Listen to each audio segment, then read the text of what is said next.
Don't give up on your fight dream. Whether it's you're gonna be an amateur world champion, or you wanna have a pro fight, or you're somebody who's kind of like 36, 37, just going, oh, I wanna have one fight, one ring fight in my life. But you're kind of giving up on it because it's just so hard to get the opportunity. And this is not something that's uncommon. And that's what I want to talk about today. I don't want you guys like, you know, hitting 50 or 60 and realizing, ah, it's too late and I missed my opportunity. Or being like a 17-year-old who gives up on your dream because things are not just happening as quick as you want. That's what we got to talk about. It's very important. First of all, this garbage here, this is not normal for where I live. Happens about 2-3 days a year, but I figured I might as well come outside, take a walk around in it because my gosh, it's beautiful. It's not fun to run in. I went up the mountain the other day, or yesterday in the snow, just because I went, oh, this is gonna be so much fun, I'm gonna be slipping and sliding, but you don't wanna do this all the time. My feet are gonna get very cold very fast. Anyway, we're gonna be talking about not giving up and what you can do to stop these blocks in your fight career or fight opportunity from happening.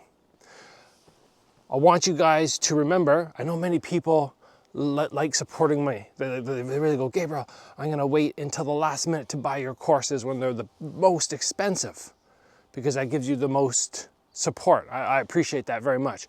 But keep in mind, everybody, that my sweeps and throws course called Takedown has launched the early bird pricing just the other day, and you don't have to wait until the very last second to buy it at full price. Go ahead. I love that you support me, but pick it up, early bird pricing. Imagine how great you're gonna feel inspiring, where you're tossing people to the floor, you're catching kicks, off balancing your opponent. You're not getting tossed anymore.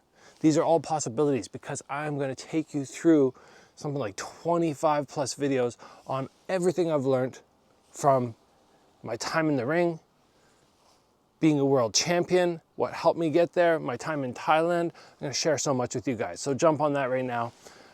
Early bird pricing available for not too much longer, I don't think. So let's discuss how you're gonna go about not giving up on your fight career. Because it's kind of devastating. You can have fights that are lined up and they fall through. Sometimes people who are over where I live right now, there was a bit of a tragedy in the fight world. Somebody got really hurt. So they've just like canceled so many things. People are trying to get fights, they just can't. Inactive for something like 18 months at this point.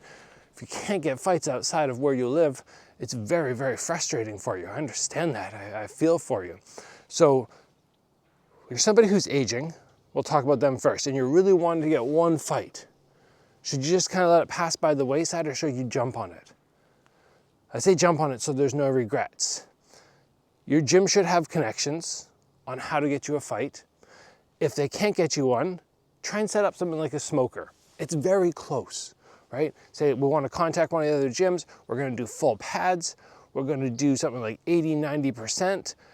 So basically the judges or the ref, whoever's in there, is gonna make sure that they keep you safe. If somebody gets knocked down, the fight's done right away. Something like that is a great way for you to experience what it's actually like when somebody's trying to get you. It's odd. It's an odd sensation. Many people don't believe that it's gonna be that crazy until it's actually happening, and then they're really shocked. Like, oh my gosh, the guy was actually trying to knock me out. And you're going, yeah, well, what do you think was gonna happen? But I say jump on that kind of stuff, right? You might not get an opportunity again, and doing a smoker is great. If you're somebody who actually wants to step in the ring, you really want to actually fight in front of a big crowd on a big card, but you just can't find the opportunities. This is not uncommon. I went through it. Very deflating. What do you need to do? You have two main options. Number one, you start traveling to places where there are promotions, right? I mean, you could scoot down to Thailand and get some fights there, but I don't know how much that helps you when you get back to your home. You're like, oh, I had 3 or 4 fights down in Thailand.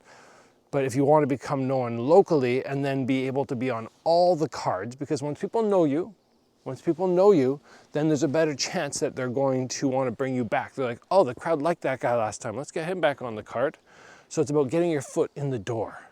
Now, find out which promotions are around and make sure that you're emailing them saying, look at me, here I am. If you've never had a fight, that's fine.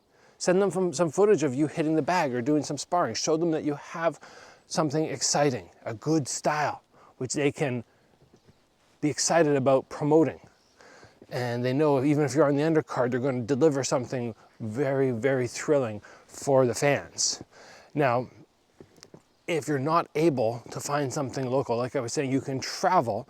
And sometimes that means, like for me and the guys on this island, because we live on an island, it could be us having to take the ferry and go over to the big city, go over to Vancouver. And while that, yes, does sometimes initially involve giving up some money, you're kind of going, oh, I don't have a promoter who's willing to pay for my ferry over. Well, initially you might just have to bite the bullet. And I spent, my dad spent as well, thousands of dollars initially getting me fights in Vienna and other spots in the world, flying in opponents sometimes for the promoters because nobody would fight me around here. So we had to fly people in from all around the world. There is sometimes a financial cost, but really with anything, any sport, there are many costs. The main point of this episode is do not give up, because at some point, age is going to catch up with you. This is all going to end. Your opportunity to compete is going to be gone, and I don't want you guys regretting it. And I'm here just to give you that little bump, that little, oh, yeah, go and do it, go and do it. Before we wrap up this episode, check this out. One of my ice baths, I have a couple, but this is one of them, and it's frozen over right now. And sometimes I see people come up with an axe and chop through and then jump in, and I'm going, no, that's not happening. That's not happening for me. It's way too cold. Even putting my hand in there on top of it, I did it before. Poke through there, you can see a little, oh yeah, there we go. Little shape there. And people who can do that, amazing. Amazing for those people, but not for me. So hopefully this heats up soon and I'll be back to a lovely Victoria winter. Until then, guys, stay positive. If you're not getting the fights you want, go after your dream, make it happen, even if it's just one fight. Because all the training, all the effort you put in, it is nice to feel what it's like to get in the ring for real.